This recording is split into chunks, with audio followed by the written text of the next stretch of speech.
Baik, Assalamualaikum warahmatullahi wabarakatuh. Kaifa halukum? Ahlan wa sahlan wa marhaban bikum. InsyaAllah pada malam ni saya dan juga sahabat saya, saudara Anas Putra, akan membentangkan mengenai qawaid fiqhiyah, iaitu cabang yang utama dalam kaedah ini, iaitu al-yaqin la yuzalu bisyak.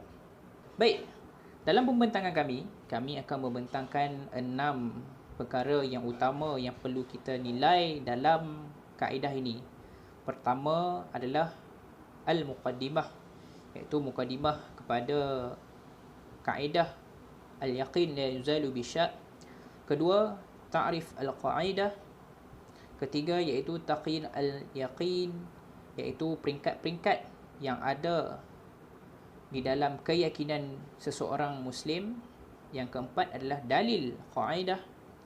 Yang kelima mengenai adat furu' lil qaedah, iaitu cabang-cabang yang ada dalam kaedah al-yaqin la yuzalu bisyak. Dan akhir sekali mengenai tatbiq qaedah, iaitu bagaimana kita nak aplikasikan kaedah ini dalam permasalahan fiqh dan juga masalah masyarakat. Baik, kita teruskan. Yang pertama adalah mengenai muqaddimah. Inna hadhil qa'idah wa hiya min qawaid azami allati tadkhulu fi jami'i abwab al-fiqh. Iaitu kaedah al-yaqin la yuzalu bisyak ini merupakan kaedah yang banyak menakumi bab-bab fiqh. Perkara ini disokong oleh Imam As-Sayuti, iaitu qala As-Sayuti hadhil qa'idah yatafarra'u 'alaiha masailun min taharah wal ibadah wal munakahat wal muamalat wal ghairiha.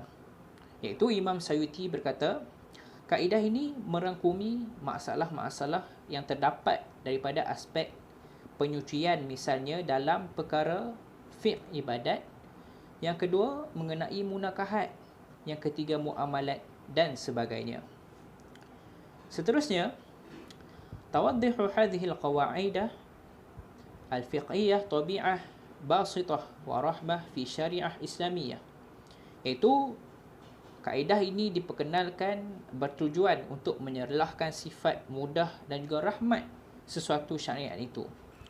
Hal ini kerana kadang-kadang syariat yang dipertanggungjawabkan oleh seorang Muslim itu, kadang-kadang kita ini mempunyai kelemahan untuk menyempurnakan syariat tersebut. Jadi datanglah kaedah-kaedah qawaid fiqhiyah ini bertujuan untuk memberi sedikit kelonggaran mengikut panduan syariat. Dan yang keempat adalah waqad yasarallah lihamalu hadhihi ad-din ta'ifah min hadhihi al-ummah, iaitu Allah memudahkan agama Islam ni kepada umat Islam.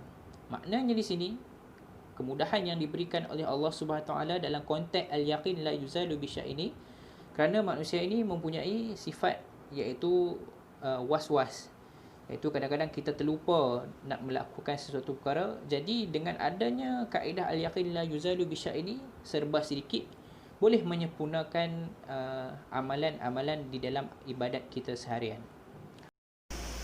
Assalamualaikum warahmatullahi wabarakatuh. Nama saya Muhammad Anas Putra bin Suhaimi, nombor metrik 054419. Baik, kemudian kita tengok kepada ta'riful qa'idah, iaitu ta'rif kaedah. Baik, yang pertama al-yaqin lughatan. Kita tengok apakah maksud yaqin dari segi bahasa. Baik, yakin dari sudut bahasa adalah ilmu yang tiada keraguan bersamanya. Kemudian kita tengok pula al-yaqin fil istilah. Dari sudut istilah, menurut Jurjani, yakin ialah meyakini sesuatu itu seperti itu dan meyakini bahawa hal itu tidak mungkin kecuali seperti itu. Maksudnya di sini yakin ni adalah kita yakin bahawa sesuatu itu memang macam tu, serta sentiasa sesuai dengan kenyataan tanpa ada kemungkinan untuk menghilangkannya. Baik, kemudian kita tengok maksud syak. Syak fil lughah, syak dari sudut bahasa ialah qala Ibnu Manzur, kata Ibnu Manzur, syak ialah lawan kepada yakin dan ia adalah syak terhadap sesuatu perkara. Manakala menurut Ibnu Nujaim pula, dari segi bahasa syak adalah bersamaan dengan ragu-ragu. Maksudnya di sini syak dari segi bahasa adalah ragu-ragu, sama. Kemudian kita tengok pula syak dari sudut istilah. Di dalam kitab Misbahul Munir, syak adalah bertentangan dengan yakin, dan ia adalah rasa ragu-ragu antara dua perkara, dan rasa tersebut adalah seimbang. Maksudnya kita syak antara sama ada A ataupun B, kedua-dua benda ni seimbang. Kita dah buat ataupun belum, seimbang. Soal kita sah ataupun tidak, seimbang rasa tu. Okey. Baik, yang ketiga mengenai taqyil al-yaqin, iaitu peringkat-peringkat keyakinan yang ada kepada seorang Muslim. Baik, dalam pembincangan keyakinan, ada 5 peringkat keyakinan yang ada pada diri seorang Muslim.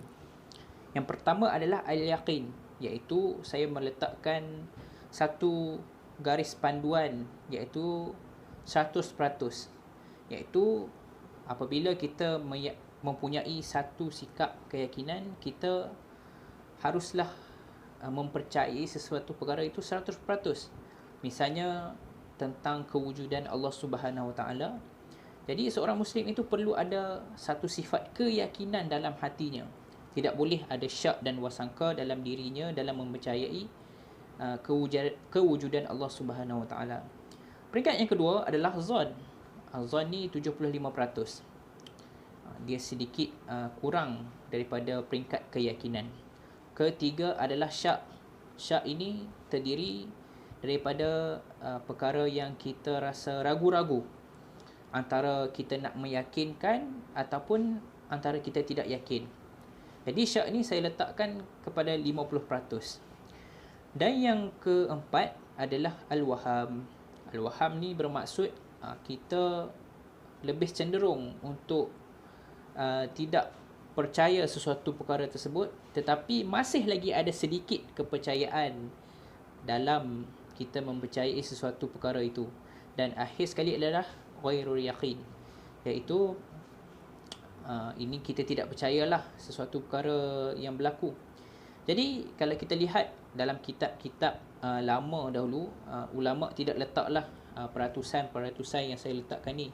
Tetapi kalau kita jumpa dalam kitab-kitab kontemporari ataupun perbahasan ulama dalam artikel, mereka meletakkan peratusan-peratusan ini bagi memahami peringkat-peringkat keyakinan seseorang Muslim tersebut. Kemudian kita tengok kepada dalil kaedah, kita tengok dalil-dalil yang terdapat di dalam Al-Quran dan juga hadis yang berkaitan dengan kaedah al-yaqin la yazulu bisyak. Baik, yang pertama kita tengok dalil daripada Al-Quran yang pertama. Dan jika engkau menurut kebanyakan orang yang ada di muka bumi, nescaya mereka akan menyesatkanmu dari jalan Allah. Tiadalah yang mereka turut melainkan sangkaan semata-mata, dan mereka tidak lain hanyalah berdosa. Yang kedua, dan kebanyakan mereka tidak menurut melainkan sesuatu sangkaan sahaja, al-zan. Padahal sesungguhnya sangkaan itu dapat memenuhi kehendak menuntut sesuatu dari kebenaran, yakni i'tiqad. Sesungguhnya Allah Maha mengetahui akan apa yang mereka lakukan. Kemudian ayat yang ketiga, mereka yang menyembah selain Allah sebagai sekutunya, mereka tidak menurut sesuatu keyakinan, mereka hanya menurut sangkaan semata-mata. Inna yattabi'una illa zan, mereka hanya mengikut sangkaan semata-mata, dan mereka hanyalah orang-orang yang sentiasa berdusta. Kemudian kita tengok al-adillah min al-ahadis, dalil daripada hadis. Yang pertama, kita baca maksud dari Ubad ibnu Tamim dari bapa saudaranya bahawa beliau telah mengadu kepada Rasulullah seorang lelaki yang syak bahawa ada sesuatu ketika solat. Maka jawab Rasulullah, jangan beredar sehingga mendengar bunyi atau menghidu bau. Maksud daripada hadis ni, maksudnya kat sini Rasulullah berkata, kalau kita ni rasa syak sama ada solat kita terbatal ataupun belum, maka jangan kita hentikan solat, jangan tinggalkan solat selagi mana kita tidak mendengar bunyi ataupun menghidu apa-apa bau. Yang kemudian hadis yang kedua, hadis Abi Hurairah. Dari Abi Hurairah katanya Rasulullah telah bersabda, apabila seseorang dari kamu merasai sesuatu di dalam perutnya, maka ia syak sama ada telah keluar ataupun tidak, maka janganlah kamu berhenti solat sehingga mendengar bunyi atau terhidu baunya. Mafhum hadis ni lebih lebih kurang sama dengan hadis yang pertama tadi. Kata Rasulullah, jangan kita berhenti solat selagi mana kita tidak ada dalil ataupun bukti yang mengesahkan bahawa solat kita terbatal, iaitu dengan mendengar bunyi ataupun terhidu bau.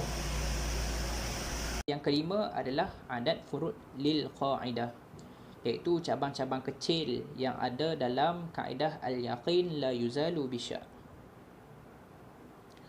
Baik, sebenarnya ada banyak cabang-cabang kecil dalam kaedah ini, tapi saya menggariskan dalam 10 cabang saja. Pertama adalah al-aslu baqa'i ma kana ala ma kana, iaitu asas sesuatu itu kekal mengikut apa yang ada pada asalnya. Selalunya kaedah ini kita menggunakan pada masalah niat ketika kita berpuasa ataupun niat dalam solat. Dan yang kedua adalah al-aslu fi asya' ibahah, iaitu asal bagi sesuatu itu adalah harus kecuali ia mempunyai dalil. Jadi perkara-perkara ini banyaklah kita gunakan tentang isu-isu yang baharu yang ditimbulkan pada zaman sekarang. Yang ketiga adalah al-aslu fil abda'u tahrim, iaitu hukum asas seagama adalah haram. Iaitu kaedah ini kita boleh gunakan dalam perkahwinan, iaitu kita dilarang untuk bersetubuh dengan seorang wanita ataupun lelaki kecuali ianya setelah bernikah. Jadi gugurlah haram tersebut. Dan yang keempat adalah al-aslu bara'atu zimmah, iaitu asal sesuatu itu ialah terlepas daripada tuntutan. Kaedah ini juga banyak kita gunakan dalam aspek muamalat, iaitu membayar hutang ataupun berjual beli. Dan yang kelima adalah al-aslu fi kalam haqiqiyah, asal kepada kalam itu adalah makna hakiki. Maksudnya keadaan ini juga kita boleh gunakan dalam aspek penceraian yang menggunakan kalimah-kalimah majazi ataupun dalam aspek jual beli. Seterusnya, kaedah yang keenam adalah ma thabatat bi yaqini la yartafa'u illa bil yaqin, iaitu sesuatu yang telah diyakini ianya tidak akan hilang melainkan dengan sesuatu yang diyakini. Maksudnya dalam konteks ini, apabila kita mempercayai sesuatu, mustahil kita nak meyakinkan perkara yang kita tidak yakin, kecuali keyakinan kita terhadap sesuatu benda yang lain itu berubah. Dan yang seterusnya adalah yang ketujuh, al-aslu fi sifati wal umuri aradat adami, iaitu sesuatu sifat tiada asalnya dan sifat yang datang kemudian tidak dikira jika sifat lama sudah ada. Jadi keadaan ini juga banyak digunakan dalam kaedah muamalat. Dan yang seterusnya, la ibratu bidzanni baina khutu'ahu, iaitu tidak diterima jika adanya zon. Kaedah ini banyak digunakan dalam ibadat, iaitu misalnya kita terlupa mengambil wuduk ataupun terlupa untuk berniat puasa. Dan yang seterusnya adalah la ibratul li tahwim, sama juga macam la ibratul bidzanni, iaitu tidak diterima jika adanya waham, iaitu waham yang kita belajar sebentar tadi, iaitu 75%. Kaedah ini juga banyak digunakan dalam solat, niat solat, ambil wuduk dan sebagainya. Dan akhir sekali adalah al-aslu idafatul hadith ila aqrabu awqatahu, iaitu asal sesuatu perkara yang baru itu bersandar pada perkara yang terdekat. Maksudnya, apabila kita melakukan sesuatu perkara yang baru, kita kena tengok adakah perkara tersebut mempunyai keserupaan dengan perkara yang telah ada. Jadi kaedah ini juga banyak digunakan dalam menyelesaikan masalah fiqh contemporary. Baik. Okey, baik. Kembali lagi bersama saya. Seterusnya kita akan lihat tatbiqul qaidah, iaitu pengaplikasian kaedah. Okey, baik. Hunaka kathirul qawaid al-mutafarri'ah an qa'idah al-yaqin la yazulu bisyak. Wa minha, terdapat banyak sebenarnya cabang yang ada dalam di dalam kaedah al-yaqin la yazulu bisyak ni, yang kita akan ceritakan sebahagian. Baik, yang pertama, al-aslu baqa' ma kana ala ma kana, iaitu asal sesuatu kekal mengikut apa yang ada pada asalnya. Baik, saya akan terangkan secara ringkas terhadap kaedah ini. Baik, yang pertama, barang siapa yang pada akhir malam Ramadan, maksudnya dia bangun pada akhir malam Ramadan, dia syak tentang waktu terbit fajar ataupun waktu masuk solat subuh, dia makan dan dia syak, dia tak tahu sama ada dia makan tu dah masuk waktu subuh ataupun tidak, maka puasanya adalah sah, kerana kalau kita ikut pada hukum asalnya, dia masih lagi kekal pada waktu malam. Dan begitu juga kepada mereka yang makan di akhir siang Ramadan dan dia zon, dia syak, dia tak tahu sama ada dah masuk waktu maghrib ataupun belum, maka puasanya tadi adalah terbatal, kerana pada asalnya dia masih lagi berada di dalam waktu siang. Baik, kemudian yang kedua, al-aslu fi kulli hadis taqdiruhu bi aqrab zaman. Setiap asal yang berlaku diambil kira masa yang paling hampir. Okey, dalam kaedah ni pula kita bagi contoh, ada seseorang wanita yang hamil, dipukul perutnya oleh seseorang, kemudian dia melahirkan anaknya dalam keadaan yang hidup, masih lagi hidup, dan anaknya juga sihat, tak sakit. Kemudian anaknya mati. Jadi sebab kematian tadi adalah disebabkan oleh sebab yang lain, sebab luar, dan bukannya sebab dipukul. Tetapi jika dia melahirkan anak yang dalam keadaan yang sakit, ataupun bila lahir tu anak tersebut sudah mati, maka yang memukul tadi akan dikenakan hukuman. Baik, yang ketiga, al-aslu bara'atul zimmah. Asal adalah bebas dari tanggungjawab. Jika seseorang itu menuntut hutangnya, maka tuntutan tidak diterima sehinggalah ada bukti. Sebab asalnya kita ni bebas daripada tanggungjawab. Kemudian bila ada orang nak datang untuk tuntut hutang, mestilah dia datang dengan bukti. Kalau tidak, tuntutan hutang tadi itu tidak akan diterima. Baik, yang keempat, al-aslu fil asya' ibahah hatta yadullu dalil ala tahrimi. Asal bagi sesuatu itu adalah harus hinggalah ada halil pengharamannya. Kita dengar asal pada air, hukum asalnya adalah harus, disebabkan dalam Al-Quran Allah berfirman, wa anzalna minas sama'i ma'an tahura, dan kami turunkan dari langit air yang bersih. Dan kaedah yang kelima, la hujjah ma'al ihtimal an-nashi'i an dalil. Tidak ada hujah dengan kebarangkalian yang timbul dari bukti. Baik, sekiranya seseorang dalam nazak mengesahkan hutang kepada beberapa waris sahaja, tidak sah untuk menerimanya tanpa persetujuan semua waris, kerana mungkin berlaku pilih kasih bagi sebahagian waris. Kemudian kita tengok kepada kaedah yang keenam, la ibrah bizzan al-bayan khutu'uhu. Tidak boleh diterima kira zan yang sudah nyata salahnya. Maksudnya dia zan, kemudian datang dalil ataupun bukti yang menyatakan zannya adalah salah, maka zan tadi tidak diterima. Kita tengok contoh, sekiranya seseorang itu solat dan dia zan terhadap masuk waktu solat, kemudian jelas khilafnya, maka tidak sah solatnya. Maksudnya seorang orang Islam tu dia solat, kemudian dia zan sama ada masuk ataupun belum waktu solat, kemudian selepas habis selesai solat, selesai memberi salam,